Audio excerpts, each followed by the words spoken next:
Afternoon students. Psychology की आज की क्लास में हम लोग फर्स्ट चैप्टर की 2 टॉपिक पढ़ेंगे।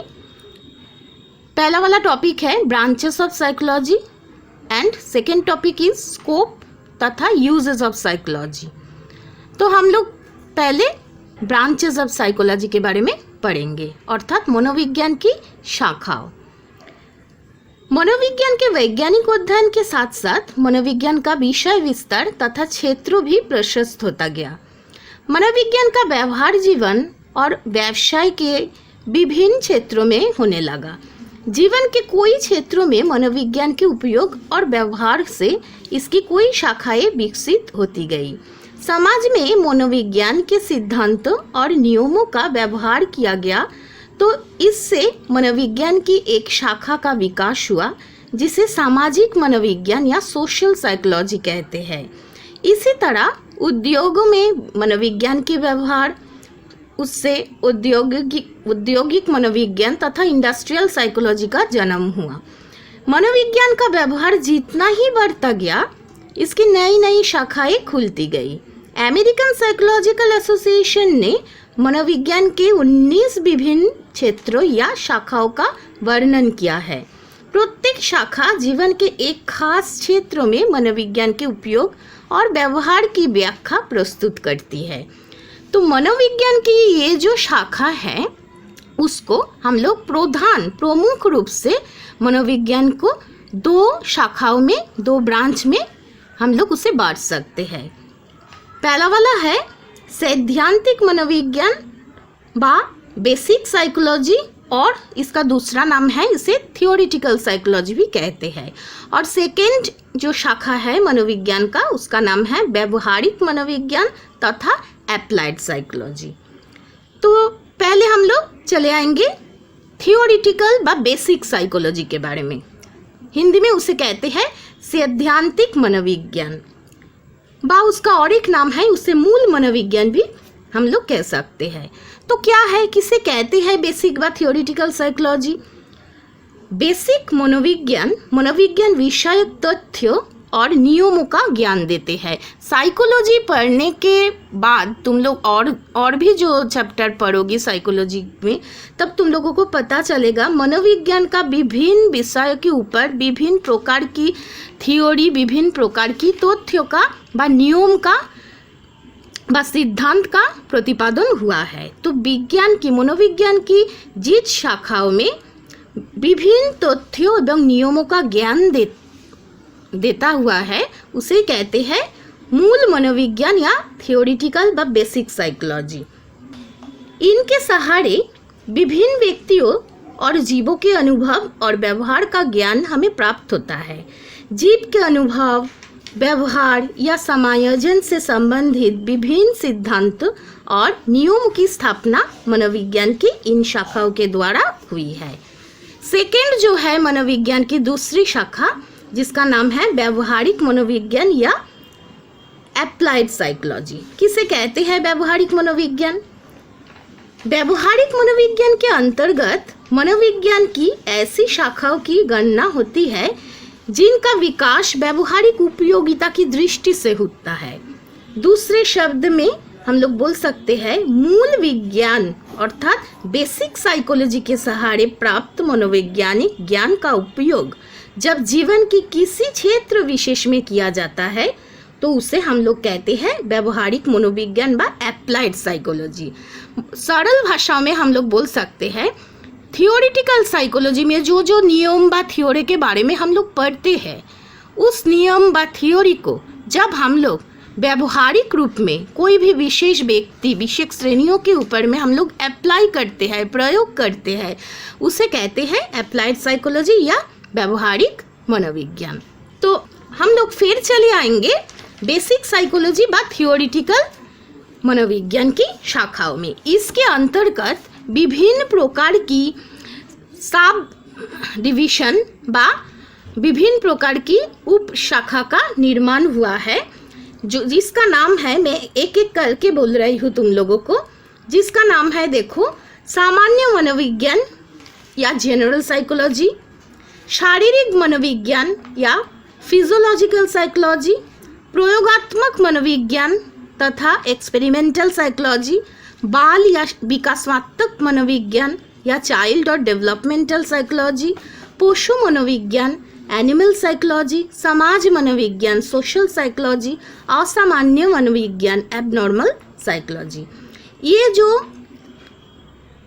विभिन्न प्रकार की मनोविज्ञान की स्ट्रीम के बारे में मैं बोली हूँ, ये सब ही है सैद्धांतिक मनोविज्ञान या थियोरिटिकल साइकोलॉजी व बेसिक साइकोलॉजी के अंतर्गत विभिन्न प्रकार की सब ब्रांचेस।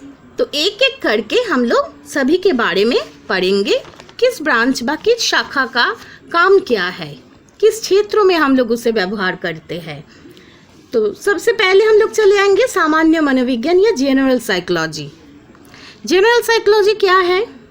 सामान्य मनोविज्ञान के अंतर्गत सामान्य व्यक्ति की सामान्य क्रियाओं का अध्ययन किया जाता है। इसी शाखाओं में हम लोग कोई भी व्यक्तियों की शरीर में व उसकी मन में जो जो क्रिया होता है उसी क्रियाओं के बारे में हम लोग अध्ययन करते हैं। मनोविज्ञान की इस शाखा द्वारा प्रौढ़ व्यक्तियों की मानसिक शारीरिक क्रियाओं के संबंध में वैज्ञानिक विधियों द्वारा खोज की जाती है तथा उनकी उत्पत्ति, उनकी वृद्धि, उनकी विकास से संबंध तथ्य संग्रह किए जाते हैं। इस सिलसिले में मनोवैज्ञानिक व्यक्ति की भिन्न भिन्न मानसिक प्रक्रियाओं, जैसे कोई भी व्यक्तियों के शरीर में बा उसकी जो जो मानसिक प्रक्रिया होते हैं, जैसे सेंसेशन संवेदना, परसेप्शन प्रत्यक्षीकरण, अटेंशन ध्यान देना, रिमेम्बरिंग एंड फॉरगेटिंग स्मरण या विस्मरण, चिंतन व थिंकिंग, संवेग तथा भाव इमोशन फीलिंग्स के साथ साथ उसकी शिक्षण अर्थात लर्निंग, स्थानांतरण तथा ट्रांसफर एवं अन्य शारीरिक क्रिया फिजियोलॉजिकल अदर्स जो एक्टिविटीज़ है सभी का अध्ययन कर मानव व्यवहार के संबंध में सामान्य नियम का पता लगाना, उन्हें समझना व उसे समझना, नियंत्रित करना एवं भविष्यवाणी करना इसका प्रमुख उद्देश्य है सामान्य मनोविज्ञान का। सेकेंड जो है शारीरिक मनोविज्ञान या फिजियोलॉजिकल साइकोलॉजी। मनोविज्ञान की इस शाखा के अंतर्गत प्राणी की क्रियात्मक, उसके शरीर में, प्राणियों की शरीर में जो जो एक्शन, जो जो मैकेनिज्म होता है उसका अध्ययन किया जाता है। मनोविज्ञान मूल रूप से प्राणी की मानसिक एवं शारीरिक क्रियाओं का अध्ययन करता है, लेकिन इन क्रियाओं को ठीक से समझने के लिए हम लोगों की स्नायु मंडल अर्थात नर्वस सिस्टम, ग्राहक इंद्रियों रिसेप्टर ऑर्गन्स, भिन्न भिन्न प्रकार के जीवन रक्षा संबंधी अवयवों की रचना एवं उसकी कार्य का अध्ययन इस शाखाओं में हम लोग कर सकते हैं। नंबर 3 जो है प्रयोगात्मक मनोविज्ञान एक्सपेरिमेंटल साइकोलॉजी। किसे कहते हैं? प्रयोगात्मक मनोविज्ञान सामान्य मनोविज्ञान का ही एक अंग है। सामान्य मनोविज्ञान में सामान्य प्रौढ़ व्यक्तियों के अनुभव तथा व्यवहार से संबंध सामान्य नियम एवं सिद्धांत का अध्ययन किया जाता है। मैं तुम लोगों को अभी बोली हूँ, लेकिन प्रयोगात्मक मनोविज्ञान में प्रयोगात्मक विधि द्वारा इन नियमों का खोज की जाती है तथा उनकी सत्यता की जांच की जाती है। नेक्स्ट जो है बाल मनोविज्ञान तथा विकासात्मक मनोविज्ञान, चाइल्ड साइकोलॉजी और डेवलपमेंटल साइकोलॉजी। किसे कहते हैं? मनोविज्ञान की ये एक प्रमुख शाखा है। मनुष्य एक विकासात्मक जीव है। मनुष्य क्या है? एक विकासात्मक जीव है। विकासात्मक माने उसमें विकास होता है, डेवलपमेंट होता है। व्यक्ति के विकास के क्रम में उसकी बाल्यावस्था, खासकर प्रथम 5 वर्ष का विशेष महत्व है।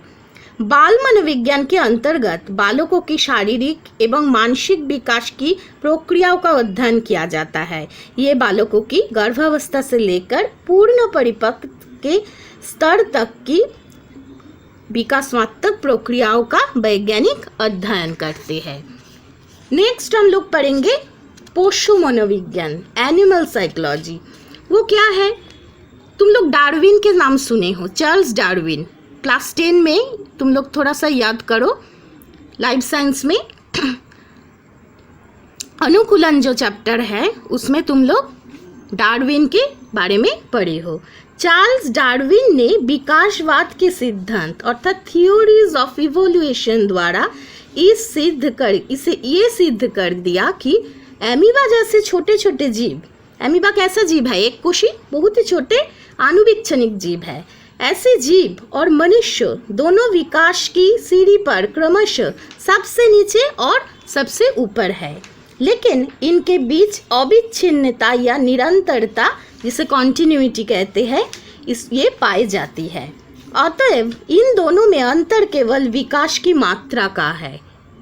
तो विकास की अकॉर्डिंग टू डेवलपमेंट हम लोगों की सभी एनिमल में, सभी पशुओं में भिन्नता पाई जाती है। तो इस प्रकार की स्ट्रीम में अर्थात एनिमल साइकोलॉजी में हम लोग विभिन्न प्रकार के एनिमल के साथ तुलनात्मक अर्थात कंपैरेटिव हम लोग डिस्कस इस क्रिया के द्वारा, इस स्ट्रीम के द्वारा हम लोग कर सकते हैं। नेक्स्ट है सामाजिक मनोविज्ञान, सोशल साइकोलॉजी। मनुष्य एक सामाजिक प्राणी है। समाज मनोविज्ञान व्यक्ति की शारीरिक एवं मानसिक क्रियाओं का अध्ययन उसके सामाजिक संदर्भ में करते हैं। इसके अंतर्गत सामाजिकरण अर्थात सोशलाइजेशन, लीडरशिप नेतृत्व, प्रचार प्रोपागंडा, मनोवृत्ति एटीट्यूड, सामाजिक संघर्ष सोशल कॉन्फ्लिक्ट्स, सामुदायिक जीवन कम्युनिटी लाइफ इत्यादि समस्या का अध्ययन मनोवैज्ञानिक दृष्टिकोण से किया जाता है। उसके बाद और एक स्ट्रीम है बेसिक साइकोलॉजी का, उसका नाम है असामान्य मनोविज्ञान बा एबनॉर्मल साइकोलॉजी। ये क्या है? मनोविज्ञान मनुष्य के अभियोजन संबंधी क्रियाओं अर्थात मानसिक एवं शारीरिक क्रियाओं का अध्ययन करते हैं। मनुष्य अभियोजन के क्रम में कभी सफल होता है तो कभी विफल होता है। अभियोजन किसे कहते हैं? तुम लोग ये भी पढ़ के आई हो लाइफ साइंस में, क्लास 10 में। अभियोजन क्या है? अभियोजन का मतलब है अनुकूलन।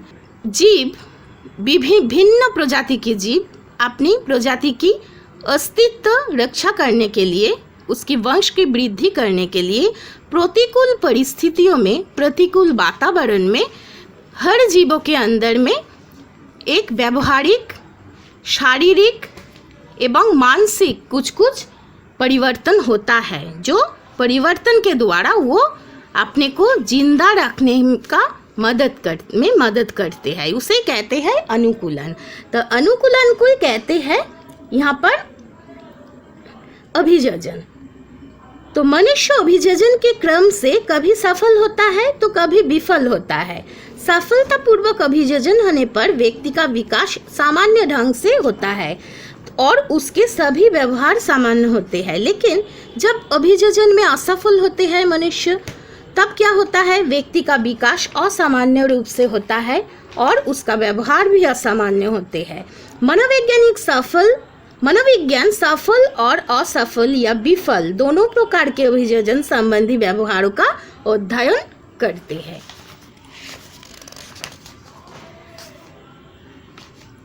तो यहाँ तक है बेसिक साइकोलॉजी व थियोरिटिकल साइकोलॉजी का भिन्न प्रकार की सब ब्रांचेस। नेक्स्ट हम लोग चले आएंगे साइकोलॉजी की जो दूसरा ब्रांच है अर्थात एप्लाइड साइकोलॉजी और व्यवहारिक मनोविज्ञान। व्यवहारिक मनोविज्ञान भी विभिन्न प्रकार की सब ब्रांच के द्वारा विभाजित होता है। जैसे उसमें एक ब्रांच है शिक्षा मनोविज्ञान अर्थात एजुकेशनल साइकोलॉजी। किसे कहते हैं एजुकेशनल साइकोलॉजी? मनोवैज्ञानिक अध्ययन के उपयोग का शिक्षा एक महत्वपूर्ण क्षेत्र है। शिक्षा के क्षेत्रों के दो महत्वपूर्ण स्तंभ होते हैं। एक है शिक्षार्थी अर्थात स्टूडेंट, दूसरा है शिक्षक अर्थात टीचर।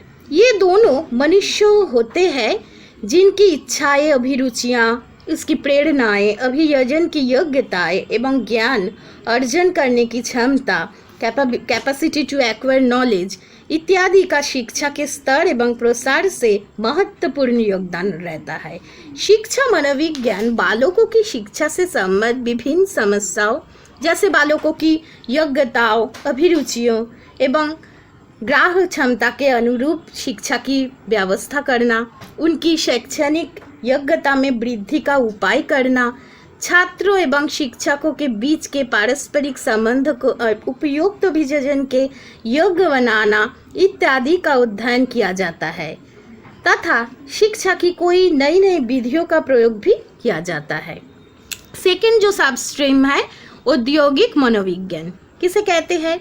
उद्योगों में, उद्योग मतलब इंडस्ट्री में विभिन्न समस्याओं से निपटने हेतु धीरे धीरे लोगों में जागृति आई और सरकार एवं कल कारखाना के मालिक श्रम कल्याण, लेबर वेलफेयर एवं आर्थिक लाभ को बढ़ाने के नए नए तरीकों की खोज करने की दिशा में अग्रसर हुई। तो इंडस्ट्रियल साइकोलॉजी में ये इंडस्ट्री में होने वाला विभिन्न प्रकार की समस्या, श्रमिक मालिक के अंतर्गत जो साइकोलॉजिकल प्रॉब्लम्स होता है, उसकी रिलेशनशिप का समस्या, इंडस्ट्री की उद्योगीकरण की उन्नति के हेतु क्या क्या करना चाहिए, इन सभी के बारे में इस स्ट्रीम में हम लोग ज्ञान लाभ करते हैं। नेक्स्ट हम लोग बोलेंगे औपचारिक या नैदानिक मनोविज्ञान अर्थात क्लिनिकल साइकोलॉजी। ये भी मनोविज्ञान की एक व्यवहारिक शाखा, ये भी अप्लाइड साइकोलॉजी का ही ब्रांच है। मनोविज्ञान की इस शाखा के मुख्य संबंध मानसिक असामान्यताएं अर्थात मेंटल एबनॉर्मलिटीज के निदान और चिकित्सा इससे होते हैं।